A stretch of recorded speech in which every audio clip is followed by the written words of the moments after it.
Y podemos acercarnos a la mesa, porque Dios en el Nuevo Testamento establece un pacto. Y un pacto mejor que el antiguo pacto, es el Antiguo Testamento. Y a través de ese nuevo pacto garantizado, mire para acá, no hable por favor, me distrae. Garantizado, sellado y certificado por la poderosa sangre de Jesús. Eso es lo que nos acredita a nosotros. Déjeme decirle que el libro de Apocalipsis en el capítulo 13 habla que Juan vio un águila con la cola manchada de sangre que estaba subiendo hacia el cielo. Dice la Biblia de las Américas. La Biblia dice que los que esperan en Jehová serán como las águilas. Gloria a Dios. Y esa águila que va subiendo al cielo, algunos que no quieren ser águilas se van a quedar. Esa águila que va subiendo al cielo es figura de la iglesia. Y con la cola manchada de sangre es figura del perfecto, único sacrificio que Cristo hizo por nosotros. Entonces la Biblia dice, el libro de los Hebreos, ¿verdad?, que tenemos un mejor pacto. No como el pacto del Antiguo Testamento, donde se ofrecían animales, machos cabríos, corderos, se ofrecían bueyes, ¿verdad?, para que el pecado del hombre, en ese tiempo de Israel, fuera quitado. Pero usted sabe que dice la Biblia que la sangre de los animales, de los machos cabríos, de los bueyes, solamente podían cubrir el pecado, no podían borrarlo. Pero la Biblia dice que ahora, a través de este nuevo pacto, por el sacrificio perfecto de Cristo Jesús, ahora tenemos la bendición de que nuestros pecados, nuestras transgresiones, nuestras maldades, nuestras iniquidades son borradas por la sangre de Cristo. Usted ya no tiene acusación, usted ya no debe tener pecado ni debe tener iniquidad en su vida, porque si la tuviere, la sangre de Cristo, que tiene poder, borra su pecado completamente. No sé cuándo le da un aplauso al Dios bendito. Gloria a Dios. Pero es impresionante, ¿verdad?, que aquel que no era de la tribu señalada, porque la Biblia dice en los evangelios que el Señor Jesucristo cambió el sacerdocio, cambió los elementos y cambió el tiempo. Porque la Biblia dice que el Señor Jesús le dice a los discípulos, vayan y preparen la Pascua. Vienen los discípulos, toman un cordero, lo matan, lo hacen asado, hierbas amargas y pan sin levadura. Y la Biblia dice en los evangelios, y también dice en el libro 1 de Corintios, en el capítulo 11, que el Señor Jesús, después de haber cenado, tomó el pan y lo partió. Y la Biblia dice que el Señor Jesús, después de haber cenado, tomó el vino. Pero primero cenó. No es que la ley la derogó, no es que la Pascua la hizo a un lado. No, él dijo, yo no he venido a derogar la ley, sino he venido a cumplir la ley. En ese momento en que él hace un acto que no le correspondía, escuche esto, y no estoy diciendo herejía, porque los sacrificios de la Pascua solamente eran para la tribu de Leví. El llevar el arca, el arca del testimonio, el llevar el tabernáculo, la mesa de pan de las proposiciones, el altar y todo lo demás le correspondía a la tribu de Leví. Pero él no era de la tribu de Leví, él era de la tribu de Judá. Entonces él hizo un acto que no le correspondía a él hacer. Pero él lo estaba haciendo en figura de que desde ese momento, hace 2000 años, poco más de 2000 años, nosotros ya no íbamos a ser de la tribu de Leví. Muchos pastores dicen, son levitas. No somos levitas, somos del sacerdocio de Melquisedec, un sacerdocio eterno, incorruptible. Entonces, en el momento en que él cena el cordero, las hierbas amargas y el pan sin levadura, estaba cumpliendo la Pascua. Hasta ahí. Luego se voltea donde están los discípulos, toma un pedazo de pan, lo parte, dice, este es mi cuerpo, que por vosotros es partido. El que no come mi carne, no puede ver el reino de Dios. Después toma un vaso de vino, jugo de uva, y dice, esta es mi sangre que por vosotros es derramada. Aquel que no come mi carne, ni bebe mi sangre, no puede entrar al reino de Dios. Entonces cambió los elementos. Porque ahora ya no van a comer cordero, ahora ya no van a comer hierbas amargas, ahora ya no van a comer pan sin levadura, ahora me van a comer a mí. Bueno, los puso locos. No entendieron ese principio eterno, espiritual que el Señor estaba hablando. Entonces Él está cambiando los tiempos, porque, cambió los elementos, cambió el tiempo, porque eran 3.600 años, porque 400 años estuvieron en esclavitud.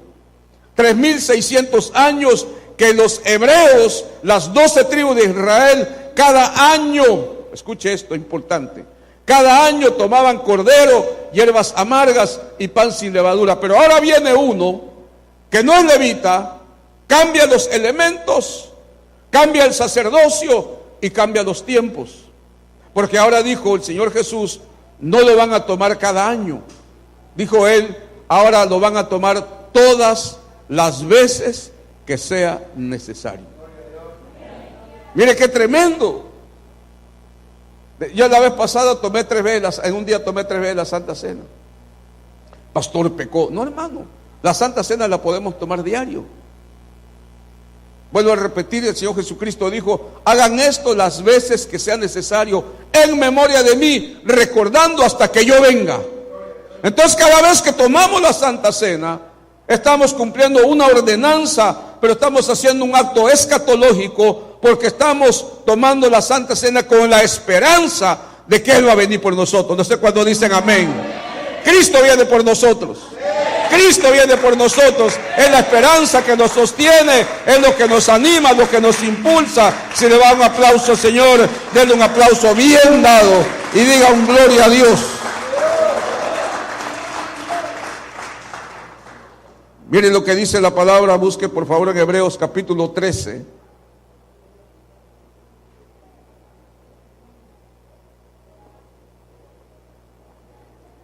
Versículo 9.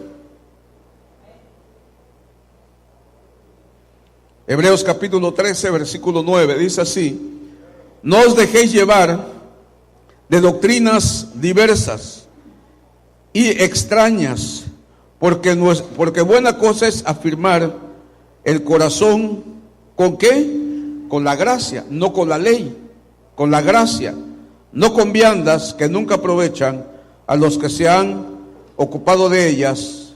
Versículo 10: tenemos un altar del cual no tienen derecho de comer los que sirven al tabernáculo. Muy bien, no pierdas ese capítulo. Dice el Señor Jesús, dice el libro de los Hebreos, no te dejes llevar por doctrinas diversas y extrañas. ¿Por qué le digo esto? Porque el movimiento mesiánico es un movimiento que se apega a la ley en lo que le conviene, pero en lo que no le conviene no. Porque si va a llevar el mesianismo y se va a meter bajo los 620 ordenanzas, preceptos y mandamientos de la ley, que se meta, no lo va a poder cumplir. Porque para cumplirlo solamente alguien perfecto, como nuestro sumo sacerdote Jesús. Pero dice la Biblia, tenemos un altar del cual no tienen derecho de comer los que sirven al tabernáculo. Dese cuenta que hay dos cosas muy diferentes. Está hablando de altar y está hablando de tabernáculo. Y cuando habla de altar, está hablando del nuevo tiempo, de la nueva dispensación, en el cual en el altar hay una comida que no pueden comer los que sirven al tabernáculo. Porque aquí está hablando de dos tiempos, de la gracia y de la ley. Entonces los que están bajo la ley no pueden tomar la Santa Cena. Tienen que comer cordero asado, hierbas amargas y pan sin levadura. Pero no, están bajo la ley, un movimiento mesiánico, pero toman el pan y el vino, la Santa Cena, no le corresponde a ellos. No lo digo yo, lo dice la Biblia. Tenemos un altar, vuelvo a repetir, tenemos un altar, tenemos una comida, dice otra versión, de la cual no pueden participar los que sirven no al altar, sino al tabernáculo. Entonces es una bendición poder acercarnos a la mesa con libertad, en la gracia, en la bendición, y no estar bajo la ley. Porque la Biblia dice en el libro de los Gálatas que por la ley nadie va a ser salvo. Entonces usted tiene toda la libertad de acercarse a una comida, a este altar, del cual aquellos que están todavía en el antiguo pacto no tienen derecho de comer. Mire, no sé si usted alcanza a entender la bendición que es todo eso. Todo esto podemos hacerlo, acercarnos al altar y participar de esta comida por el perfecto sacrificio, único sacrificio de un hombre llamado Jesús de Nazaret. Nuestro Señor y nuestro Redentor, nuestro Salvador. Pero mire ahí, de vuelta aquí a la página o ahí mismo, estamos en Hebreos capítulo 13, pero vamos a ver el versículo 20.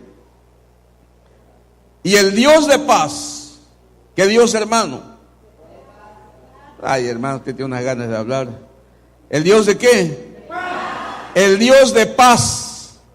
Y el Dios de paz dice que Él resucitó de los muertos a nuestro Señor Jesucristo, el gran pastor de las ovejas, por la sangre del pacto eterno, os haga aptos para toda buena obra, para que hagáis su voluntad, haciendo Él en vosotros lo que es agradable delante de Él, por Jesucristo, al cual sea la gloria por los siglos de los siglos. Amén. En estos versículos, 2 versículos, vemos algunas personas, algunas figuras que el apóstol que escribió el libro, la epístola de los Hebreos, nos muestra. Primero nos muestra, dice la Biblia, en los versículos que leímos, nos muestra al Padre.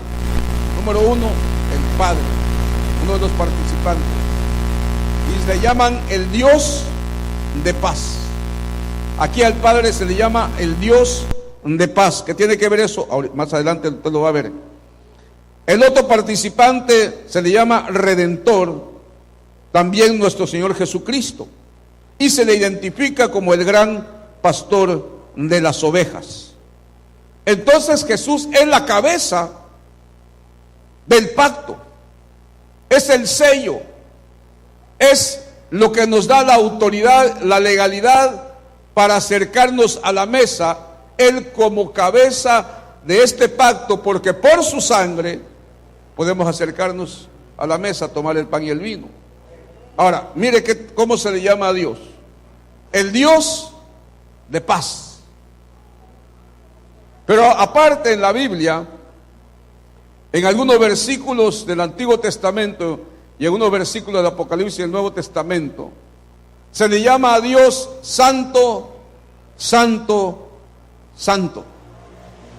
Dice la Biblia en el libro de Apocalipsis capítulo 5, pues ahí debe estar, que había un gran trono y 4 seres vivientes.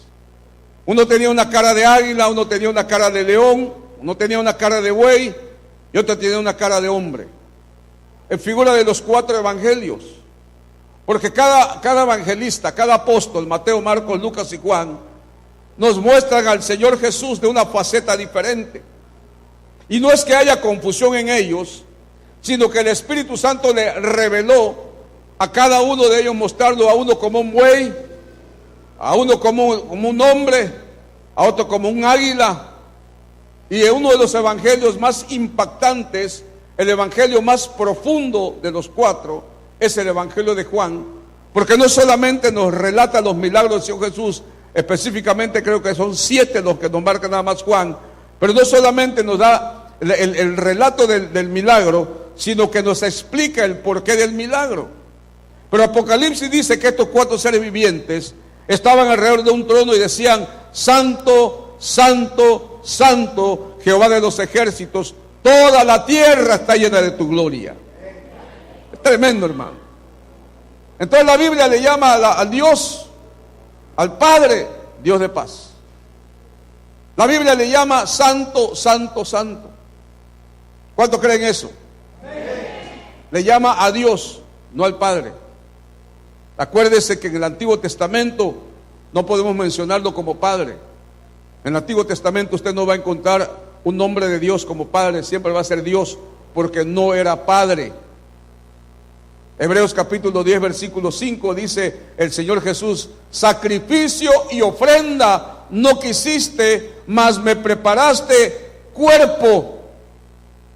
Entonces en el Nuevo Testamento Dios tiene que poner en práctica lo que tenía en su pensamiento en el Olam, en la eternidad, de planificar el puente entre el hombre que había pecado y no se podía acercar a él, sino que él tenía que establecer un puente, un camino para que la humanidad, para que su creación llegara a él. Y el único camino que pudo hacer, más bien que quiso hacer, fue crear un cuerpo y poner de su esencia, su autoridad y su divinidad en ese cuerpo llamado Jesús. Por eso vuelvo a repetir Hebreos capítulo 10 versículo 5, habla el Señor Jesús diciendo: sacrificio y ofrenda no quisiste, Padre, más me preparaste cuerpo. Colosenses capítulo 2 versículo 8 a 10 dice: porque en Cristo habita corporalmente toda la plenitud de la divinidad. Cristo es Dios. Jesús es Dios. Por eso vuelvo a repetir que Efesios capítulo 1 versículo 3 dice Pablo: bendito sea el Dios y Padre. Primero fue Dios y después fue Padre. Entonces, en su faceta de Dios, el que es llamado santo, santo, santo, el que es llamado el Dios de paz en el nuevo tiempo, escuche, en el Antiguo Testamento se revela en otra faceta, en otro rostro, en otra revelación. Porque Deuteronomio capítulo 4 versículo 4 no lo llama el Dios de paz, no lo llama santo, santo, santo, sino que Deuteronomio 4:4 dice: porque nuestro Dios es fuego consumidor. Y que cuando se le acerca los hijos de Aarón para ofrecer fuego extraño, no sale fuego del altar y los mata y los quema.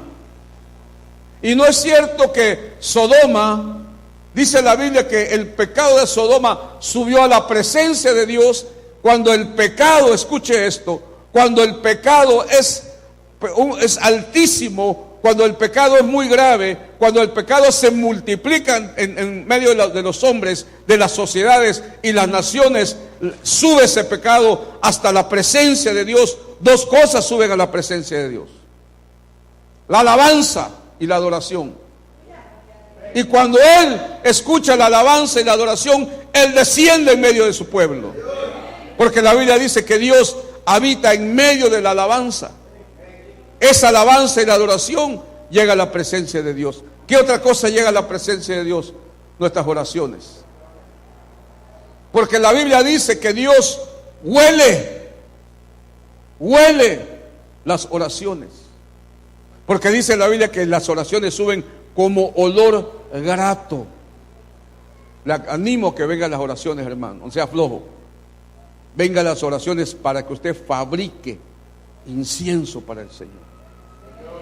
Porque déjeme decirle que cuando el pueblo de Dios está orando, podemos pensar, podemos imaginar. Cuando un pueblo de Dios se reúne a orar, Dios empieza: qué rico huele, qué sabroso huele, este incienso huele riquísimo. ¿De dónde es este olor? Porque quizás le pregunta a un ángel: Señor, es que en casa de oración están orando, están fabricando incienso para que tú huelas, Señor. Pero también la maldad sube hasta la presencia de Dios. Y la Biblia dice que la maldad de Sodoma, Gomorra, el pecado, porque la Biblia dice que desde el más pequeño hasta el mayor, hasta el más viejo, eran homosexuales. Yo le hablaba el sábado pasado, ¿verdad? Fue el sábado pasado y también medio perdí en el tiempo, acerca del homosexualismo y el lesbianismo, y le hablaba de las relaciones mezcladas humanas con divinas y divinas con humanas por causa de los ángeles. Entonces, cuando el Señor vio que el pecado se había multiplicado, envía fuego sobre Sodoma y quema la ciudad. Pero escuche esto: Hoy la sociedad en la que estamos viviendo ha caído en un extremo de pecado tal, de asesinatos, violaciones, animalismo, bestialismo, tantos pecados que están subiendo a la presencia de Dios, y el tercer juicio que viene sobre esta tierra es fuego. Y esta tierra va a ser quemada completamente, dice el apóstol Pedro y dice el apóstol Pablo también. Entonces Dios es fuego consumidor. Pues pastor, ¿no quiere el Dios de paz? ¿No que es el santo, santo y santo? Sí, hermano. Pero cuando vemos en el Antiguo Testamento cómo Él reacciona delante del pecado, la Biblia lo llama en Deuteronomio capítulo 4, versículo 4, que Él es fuego consumidor. Pero cuando usted lee Levítico capítulo 20, que es Levítico, es el libro sacerdotal, usted va a encontrar que todo aquel que pecaba era muerto. Si un hombre viera la desnudez de su hermana, ese hombre morirá apedreado, su sangre será sobre él. Si un hombre viera la desnudez de la mujer de su padre, ese hombre será apedreado, su sangre será sobre él. Hermano, si un hombre se llegaba a su esposa estando en su tiempo menstrual, era pecado.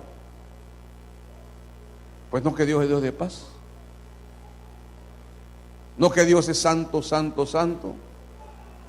Pero mire lo que dice este salmo, para que vea cómo era Dios y pues usted valore cómo es ahora Dios.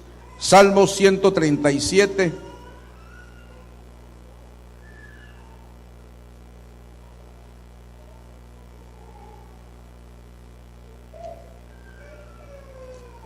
Salmo 137. Mire este versículo.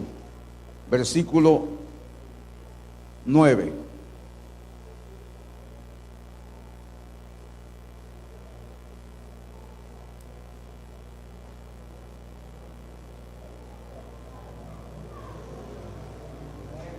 ¿Ya lo encontró? 137:9. Dichoso el que tomare y estrellare a los niños contra la peña.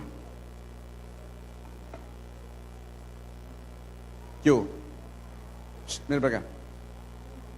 Pues no que Dios es Dios de paz.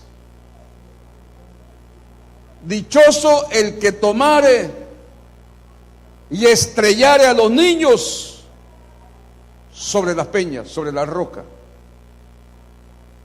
Usted mira un bebé de 6 meses, 7 meses, usted sería capaz de tomarlo de los piecitos y estrellarlo en la piedra. ¿Sí o no? Usted estaría yendo en contra de lo que Dios decidió. Dios va a quemar todo lo que no es su naturaleza, lo que no está bajo su voluntad, lo que no está bajo su dominio y autoridad. Dios lo quema, Dios lo desecha. Dios le dice a Saúl: mata a los amalecitas. Las mujeres que están embarazadas, ábreles el vientre con la espada. A los niños, estréllalos contra las rocas y mátalos. Ya se puso usted serio. Pastor, no entiendo.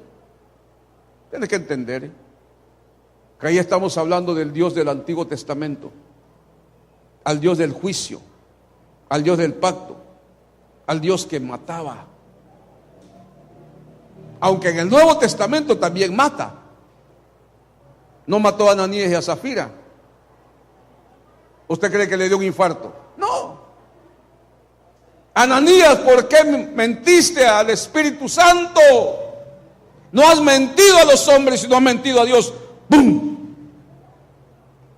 Murió Ananías, murió Zafira. Y después llega el marido y Dios lo mata también. Y le podía dar muchos ejemplos más del Dios antiguo testamentario, de aquel Dios que cómo reaccionaba ante el pecado, aquel Dios que no se había hecho hombre y no entendía en plenitud las debilidades, no entendía en plenitud la naturaleza, no entendía en plenitud la conciencia, no entendía en plenitud el deseo de la humanidad. Para entenderlo, Él tuvo que hacerse hombre. Para entenderlo, Él tuvo que meter en un cuerpo su sustancia, su divinidad y su autoridad, y bajar y entender cómo es que el hombre tenía las debilidades. Entonces el Dios del Antiguo Testamento, por la sangre de Cristo, por el sacrificio perfecto, por el holocausto de Cristo, ahora se convierte para nosotros en el Dios de paz. ¿No me escuchó, hermano? Ahora, por el perfecto sacrificio de Cristo en la cruz del Calvario, se llena de amor, de justicia y de misericordia, y ahora para nosotros es el Dios de paz. Cuando nos acercamos a Él, hallamos paz. Cuando nos acercamos a Él, hallamos consuelo, hallamos esperanza, hallamos sanidad, hallamos prosperidad, hallamos bendición. Todo lo que encierra la bondad, la misericordia, el amor de Dios es para nosotros. Como que nos da mucho gusto. Entonces, mi amado hermano, si ahora Dios es un Dios de paz para nosotros, usted no debe tener temor de acercarse a la mesa. Todo pecado, toda transgresión, todo pacto, todo yugo, toda atadura, toda herencia, toda genética, toda maldición es rota en Cristo Jesús. Todo es roto en Cristo Jesús. Porque no hay ninguna condenación para los que están en Cristo Jesús, Señor nuestro. Denle un aplauso al Dios bendito, mi amado hermano.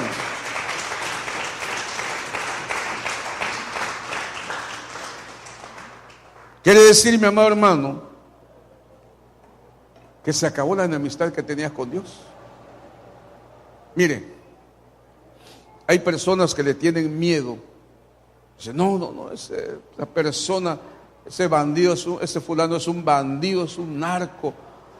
Hace unos años atrás, al lado de casa de mi madre, en una casa que una señora llegó de Chiapas, llegaron unos amigos, bueno, por decir amigos, ¿verdad? Pero llegaron unos maras a vivir. Ahí estaban. Y a veces iba yo a visitar a mi madre y estaban sentados en la escarpa al lado de casa de mi madre, 7, 8 de ellos sin camisa, todos tatuados M13, Mara 13. No era Mara Castañeda, eran los maras del Salvador. Y uno salía, hermano, y se les quedaban viendo a dudas, así uno medio feo. Esos amigos no le temen a nada, ni tienen sentimientos, porque uno de los requisitos para ingresar a las maras del Salvador es que maten a su mamá, uno de ellos a su mamá o a uno de sus hermanos, de su propia sangre, porque ellos no tienen sentimientos. ¿Cómo los puede uno dañar? ¿Cómo los puede uno afectar? ¿Cómo uno les puede inducir temor a esa clase de gente? A veces salía y estaban, como hace el Cash Luna, ¿no? Que tiene un significado. Y estaban tomando y estaban bebiendo, y yo salía y mi mamá me decía, métete, no sé que te vayan a decir algo. Y por prudencia, yo me metía. Pero hermano, uno se les queda viendo con temor. ¿Y qué le puede hacer un mar a uno? Dígame, ¿qué le podría hacer? ¿Golpearlo? ¿Asaltarlo? ¿Robarle? ¿Lastimarlo? Y de ahí no pasa. El Señor Jesús dijo, no temas a aquel que mata el alma. Perdón, no temas a aquel que mata el cuerpo. Hablando de Satanás. No te tengas miedo. Porque lo que más que puede hacer Satanás es matar tu cuerpo, nada más. Mejor teme a aquel que tiene la autoridad de matar tu cuerpo y matar tu alma. A ese sí hay que tenerle temor. Entonces, mi amado hermano, déjame decirte algo, y te lo voy a mostrar con la Biblia, aquí en el libro de los Romanos, en el capítulo 5.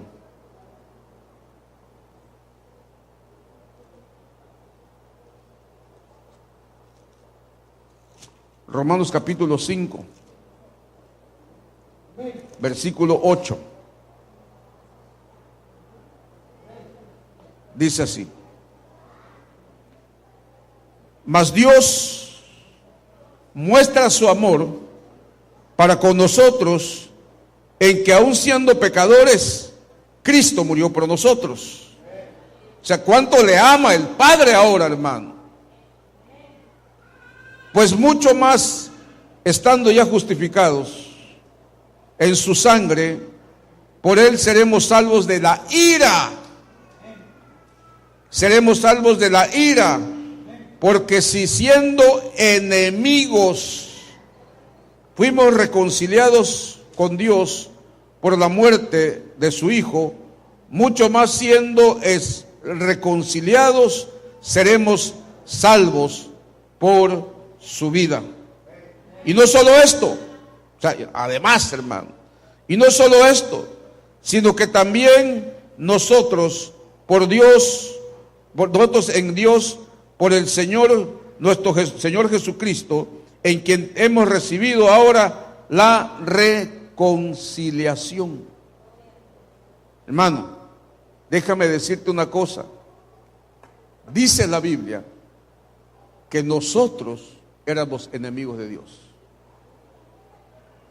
Usted puede tener cualquier enemigo y no hay ni un problema, porque un enemigo, le vuelvo a repetir, un enemigo humano, natural, carnal, le puede lastimar, le puede dar una golpiza, le puede robar, le puede asustar, pero enemigo de Dios, ahí sí había un problema serio.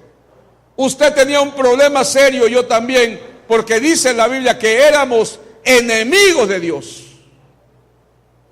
¿Y quién contra Dios? Hay mortales que a mí me dan tristeza, que se quieren poner contra Dios. ¿Cuándo le van a ganar a Dios? Si hubo uno que era bravo, hubo uno que era, hermano, mire, de pedigrí, que decía hebreo de hebreos, fariseo de fariseos, era del pueblo de Dios, y mire, humanamente sacaba su currículum intachable, crecido a los pies de Gamaliel, el apóstol Pablo. Él era de pedigrí, hermano. Sin embargo, se quiso poner con el Señor. Mire, hay personas que dicen, van al gimnasio, están fuertes. Yo conocí a un hombre que yo le compartía de Dios. Él andaba en una motota, ¿verdad? Así musculoso. Y yo le decía, busca a Dios, varón. No, mira, estaba un conejón, hermano, pero que parecía perro el conejo ese. Mira, me decía. Y así, al mes lo veo flaco, pero flaco, con un bastón. Y ahí andaba. ¿Dónde acabó su gloria? ¿Dónde acabó su musculatura? ¿Dónde acabó su sabiduría? ¿Dónde acabó su inteligencia? Por eso la Biblia dice, si Dios con nosotros, ¿quién contra nosotros? ¿Quién se puede levantar en contra de nosotros? Pero si Dios está contra nosotros, ya nos llevó el río. ¿Sí? ¿Quién se le puede poner a Dios? Nadie. Y Pablo se le quiso poner y Dios lo botó del caballo, lo revolcó en la tierra, lo dejó ciego, ¿verdad? Para que viera su incapacidad, viera su humanidad y viera su incompetencia. Y solamente escuchó una voz que le dijo, Pablo, Saulo, Saulo, no era Pablo todavía, él tiene doble personalidad. Saulo, Saulo, ¿por qué me persigues? Dura cosa te es dar cosas contra el aguijón. Agarra una varilla y le saca punta y le da de patadas. A ver si la dobla. ¿Quién contra Dios? En la Biblia dice que por la sangre de Cristo, por el perfecto sacrificio de Cristo, ya no estamos bajo la ira de Dios, porque antes estábamos bajo la ira de Dios. Por eso hay personas que no han recibido a Cristo en su corazón y son necios y les va mal, se les echa a perder el carro, le bajan el sueldo, llega la suegra 15 días a su casa, hermano, se le quema la comida a la esposa, lo muerde un perro. ¿Y por qué me pasan tantas cosas? Porque Dios te está dando unos lleguecitos todavía. No estás bajo la ira de Dios. Te está dando apenas unos lleguecitos para que entiendas tu debilidad, tu humanidad y vuelva los ojos a tu Creador. Entonces la Biblia dice que éramos enemigos de Dios, pero ahora hemos sido reconciliados. Ahora tenemos al Dios de paz. Y hermano, qué precioso es tener paz. Que llegue la noche, hermano, te pones la cabeza sobre la almohada y 2 segundos te soñando como los 3 cochinitos. Qué precioso.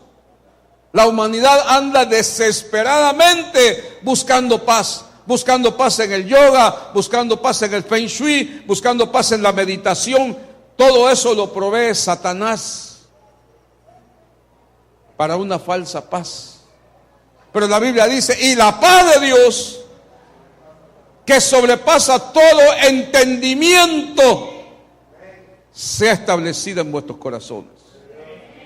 Por eso la gente se asombra cuando ve que, yo le decía el miércoles pasado, que él recibe una bendición de Dios. Se me tronó mi licuadora, se me tronó mi cafetera eléctrica.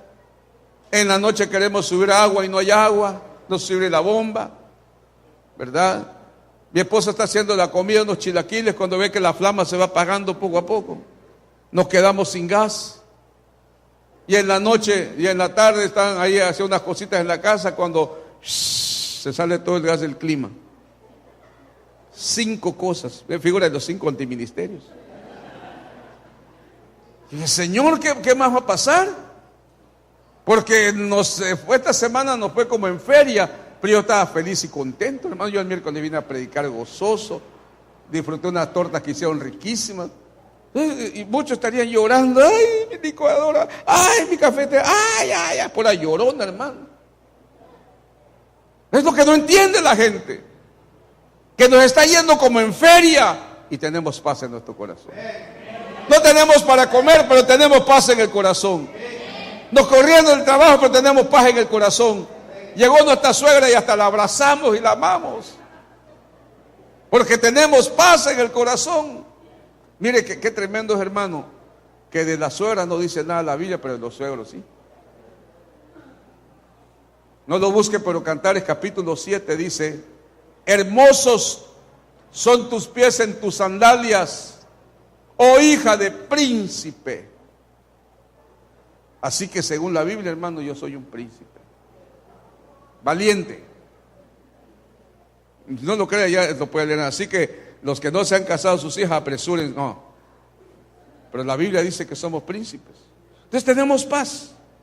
Una paz que escapa todo entendimiento, no tiene límites, no tiene fronteras esa paz. Jeremías, no lo busque, le voy a dar el versículo para que usted lo busque en su casa si quiere. Isaías capítulo 26, versículo 3 dice: tú perseverarás, no, tú tendrás la paz. Tú proveerás la paz a aquel cuyo pensamiento persevera en ti. ¿Quiere tener paz? Piense en la palabra de Dios. ¿Quiere tener paz? Medite en la palabra de Dios. ¿Quiere tener paz? Viva la palabra de Dios. Entonces va a tener la paz que el Señor Jesús nos proveyó a través de su perfecto sacrificio en la cruz del Calvario. Por ese sacrificio perfecto y santo podemos acercarnos a la mesa y vamos a acercarnos a la mesa. Tome usted la Santa Cena. Lo que le voy a decir le va a poner los pelos de punta. Pastor, aunque yo esté en pecado, aunque estés en pecado. Porque la Biblia dice, cuando se trata de la Santa Cena, dice el apóstol Pablo, cada uno pruébese a sí mismo y participe del pan y participe del vino. Porque si usted está en pecado, no toma la Santa Cena, no restaura con Dios. Porque algunos han venido a la iglesia o algunos han tenido esta mala enseñanza. Hermanos, si usted peleó con su esposo, no tome la Santa Cena. Si peleó con su esposa, no tome la Santa Cena. Si peleó con sus hijos, no tome la Santa Cena. Si peleó con su vecina, no tome la Santa Cena. No, eso no dice la Biblia. Porque alguien que tiene la oportunidad de tomar la Santa Cena y no la toma por esa enseñanza equivocada que no dice la Biblia y se muere, se lo llevó el río, se perdió eternamente. Juan 6, 55 y 56 dice: el que come mi carne y bebe mi sangre tiene vida eterna, y yo lo voy a resucitar en el día postero. Si lo ponemos al revés, diría: el que no come mi carne y no bebe mi sangre no tiene vida eterna, y no lo voy a resucitar en el día postero. Por eso me asombran algunos pastores que no ministran la Santa Cena a la congregación, o cada 2, 3 años lo hacen, y si algún hermanito se muere en ese año, esos 2 años, ya bailó, por la negligencia de un ministro que mal aplicó la palabra de Dios.